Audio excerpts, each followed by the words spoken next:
Bonjour et bienvenue sur cette vidéo où je vais vous parler du principe d'individuation. Ça me tient à cœur, ça va être une clé je pense pour activer l'intelligence collective. Donc voilà, je mets tout d'abord qui suis-je. Je suis Marie-Élise Château, coach professionnel dans la région des Trois Frontières. Dans la région des trois pays, c'est plus joli, Allemagne, Suisse et France. Mon bureau est près de Bâle. Le coaching individuel fonctionne très bien en ligne. Vous avez tous mes renseignements dans le descriptif de cette vidéo. Donc j'accompagne au changement de paradigme, tant au niveau individuel, avec le développement de l'intelligence émotionnelle comme le nom de cette chaîne, et aussi au niveau des organisations. C'est vraiment quelque chose qui m'intéresse, ce changement de paradigme. De plus en plus, avec la crise que nous traversons, les gens prennent conscience que nous devons changer quelque chose, qu'un nouveau monde s'ouvre que c'est un challenge de réussir à mener à bien tous ces projets que nous avons devant nous. Quelque chose doit changer. Alors, le principe d'individuation, qu'est-ce que c'est? Alors, le mot paraît un peu lourd, mais c'est quand même bien parce que ça empêche de prendre individualisme, ce n'est pas ça. Le principe d'individuation, c'est vraiment ce qui assure le développement de la singularité de chacun, de chaque personne dans un groupe.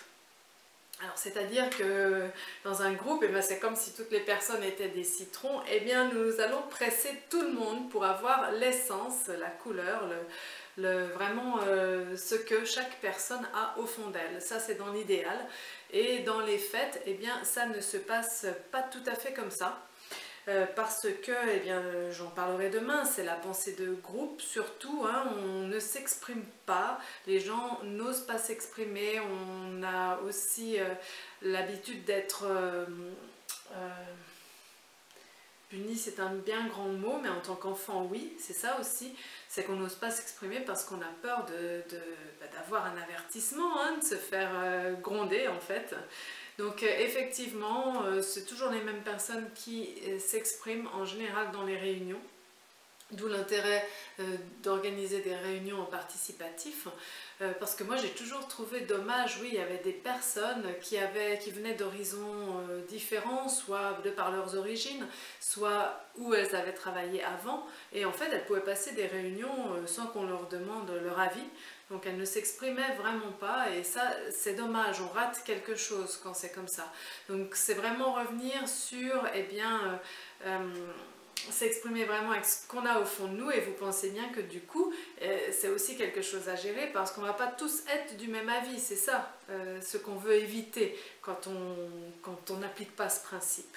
C'est que dès que vous appliquez du participatif et le principe d'individuation avec chacun qui s'exprime, c'est qu'il va y avoir des avis différents et peut-être des conflits d'idées à gérer. Voilà. Mais voilà, donc effectivement, je vais prendre un exemple, c'est en 2018, ça vient en fait de l'atelier que j'ai fait en 2018 sur les motivations.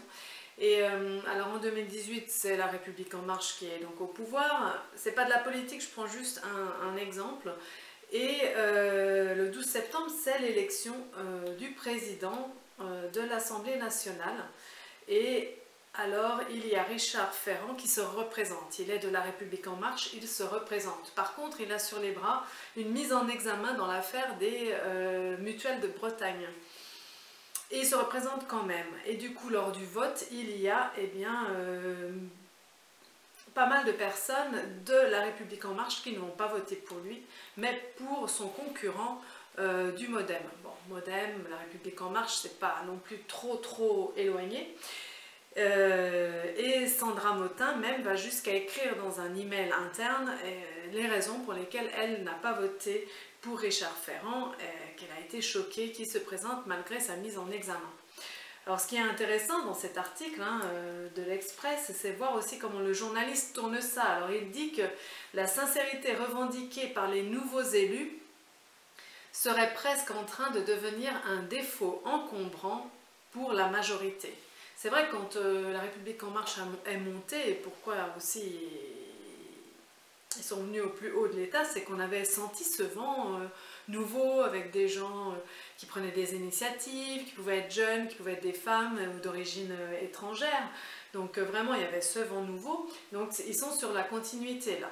Et ils commencent à être critiqués donc par ce journaliste qui dit que ça commence à devenir encombrant. Des convictions personnelles qui passent avant la discipline majoritaire. Ça veut déjà quand même tout dire là. Donc effectivement, on n'a pas le droit d'exister en tant qu'individu trop fortement par rapport à la discipline majoritaire. Et dans l'ancien monde, il continue, beaucoup auraient nié publiquement, pour la forme, avoir voté contre leur camp. Voilà, donc c'est écrit noir sur blanc, hein, c'est le journaliste qui dit peut-être ce que beaucoup de gens pensent, c'est ce qu'on avait l'habitude de faire ou de voir en tout cas.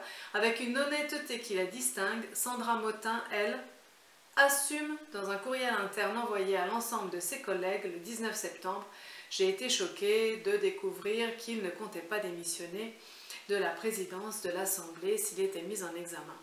Voilà, donc moi ça me fait penser à deux choses en fait, c'est que eh bien, quand elle a été mise en place, la constitution de la Ve République en 1958, si je ne m'abuse, en fait on avait pensé que individuellement les gens pouvaient penser différemment que le parti, sinon on n'aurait pas fait le vote.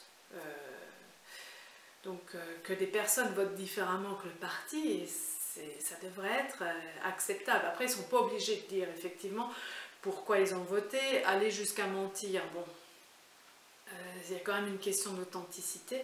Mais j'ai l'impression que donc depuis 1958, il y a eu quand même aussi des changements qui vont vers ce polissage, vers ce politiquement correct, qui n'était peut-être pas forcément à la base finalement dans le concept de la République, de la Constitution. Voilà, donc je trouve que c'est intéressant, hein, et justement c'est ça qu'il faudrait retrouver. C'est vraiment, moi j'en suis convaincue, je dis ce que je pense, hein, mais voilà, c'est pour activer l'intelligence collective, on va avoir besoin des forces vives de tout le monde. Alors les hypersensibles qui ont été mis un petit peu à l'écart, qui ne rentrent pas beaucoup dans aucun moule, qui se sont peut-être auto-sabotés aussi, eh bien reprenez confiance en vous, parce que souvent justement ils pensent différemment de la norme, et c'est ce qu'il va falloir exploiter là dans les années à venir pour trouver des bonnes solutions, peut-être pas plus rapidement bien sûr que quand on a un consensus policé, mais en tout cas eh bien, pour avoir le plus de créativité. Voilà, c'est la créativité, hein, que ça permet de valoriser la créativité, effectivement, dans le groupe, au sein du groupe. Voilà, pour les changements, on a besoin de gens qui vont faire les changements.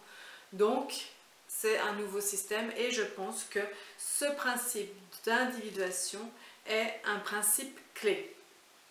Voilà, donc oui, bien sûr, vous savez, nous sommes en novembre 2020 et c'est la crise du Covid. Hein, on ne sait pas combien de temps ça va durer, là, on ne sait pas si on va fêter Noël.